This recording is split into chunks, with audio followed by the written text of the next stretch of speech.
آقا کریم نے صفوں کو سیدھا کرنے کی تلقین کرتے ہوئے کہا کہ مت سمجھنا کہ میں صرف آگے دیکھ رہا ہوں، میں آگے بھی دیکھ رہا ہوں، میں پیچھے بھی دیکھ رہا ہوں، تمہارے رکوعوں کو بھی دیکھ رہا ہوں اور دلوں میں پیدا ہونے والے خشوعوں کو بھی دیکھ رہا ہوں۔ یہ حضور کی نظر کا کمال ہے۔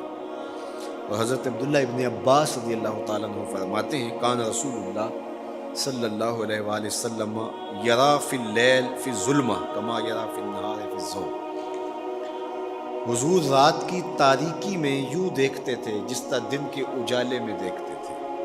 میں نہیں دیکھ سکتا، یہ دیکھو یہ روشنیاں ہیں، یہ لائٹیں لگی ہوئی ہیں اور میں یہاں سے دیکھ رہا ہوں۔ اگر یہ چراغاں ختم ہو جائے، یہ روشنیاں بجھ جائیں تو وہ دور چیزیں لکھی ہوئی ہیں وہ تو دکھائی نہیں دے گی، یہ کتاب میری جھولی میں بھی ہوگی میں پھر بھی نہیں دیکھ سکوں گا، اس لیے کہ میری آنکھیں نور ہیں، لیکن یہ اتنی دیر تک نہیں دیکھ سکتی جب تک یہ خارج کی روشنی بھی موجود نہ ہو۔ لیکن حضور سراپا نور ہیں، حضور ظلمت میں بھی دیکھتے تھے، روشنی میں بھی دیکھتے تھے۔ چونکہ میری آنکھیں ان روشنیوں کی محتاج ہیں، کائنات کی ساری روشنیاں شمس و قمر بھی میرے حضور کے محتاج ہیں، اس لیے حضور علیہ الصلوۃ والسلام شمس و قمر کی روشنی کے محتاج نہیں تھے۔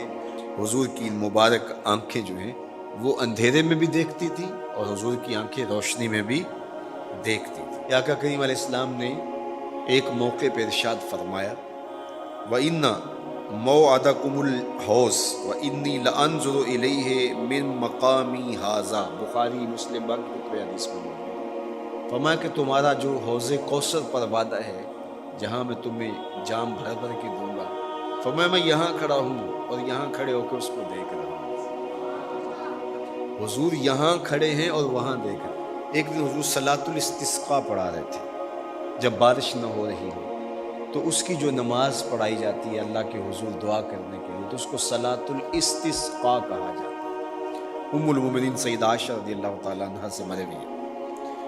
تو نماز پڑھاتے پڑھاتے حضور نے ہاتھ آگے کیا پھر پیچھے کھینچ لیا، تو عمومی طور پہ ایسا نہیں ہوتا۔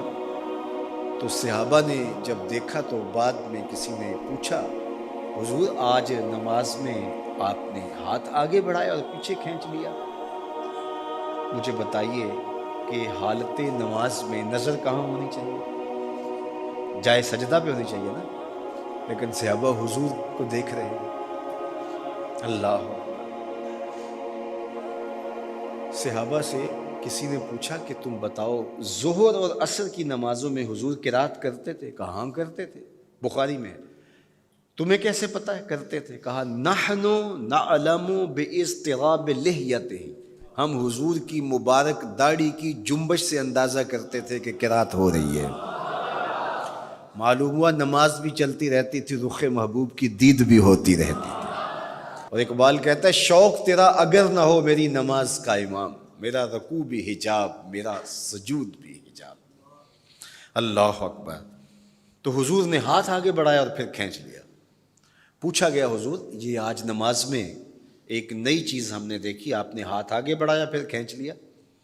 فرمایا ہاں، جنت میں کھجوروں کا ایک خوشہ لٹک رہا تھا، میں اس کو توڑنے کے لیے ہاتھ ڈالا تھا پھر میں نے چھوڑ دیا، اور اگر میں توڑ لیتا تم قیامت تک کھاتے رہتے ختم نہ ہوتا، لیکن میں نے کہا نہیں چلو پھر قیامت کو ہی صحیح۔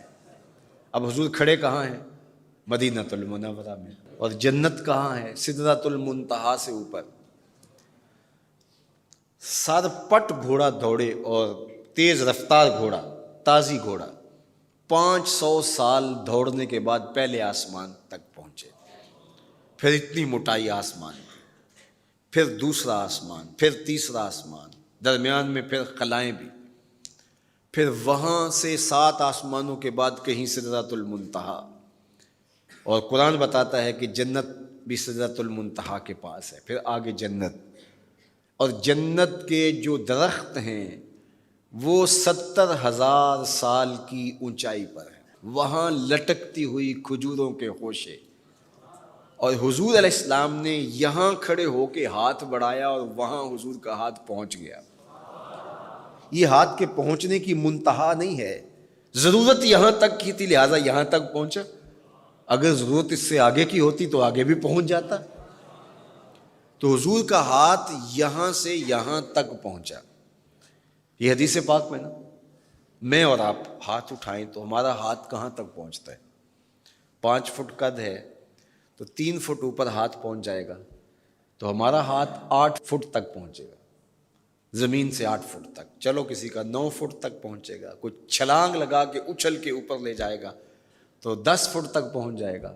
البتہ ہماری نظر بہت تیز ہے. ہماری نظر پہلے آسمان کے ٹمٹماتے ہوئے ستارے دیکھتی، دوسرے آسمان کے ستارے بھی دکھائی دیتی، تیسرے آسمان کے ستارے، چاند سورج میں دکھائی دیتا ہے. ہمارا ہاتھ 3 فٹ تک یا 10 فٹ تک پہنچتا ہے، نظر تیسرے آسمان تک پہنچتی ہے. اور جس کا ہاتھ جنت تک پہنچتا ہے اس کی نگاہ کہاں تک پہنچتی ہوگی، اس کی نظر کا کمال کیا ہوگا. اس لیے فرمایا انی ارا ما لا ترون واسمع ما لا تسمعون. جو میں دیکھتا ہوں وہ تم نہیں دیکھتے، جو میں سنتا ہوں وہ تم نہیں سنتے.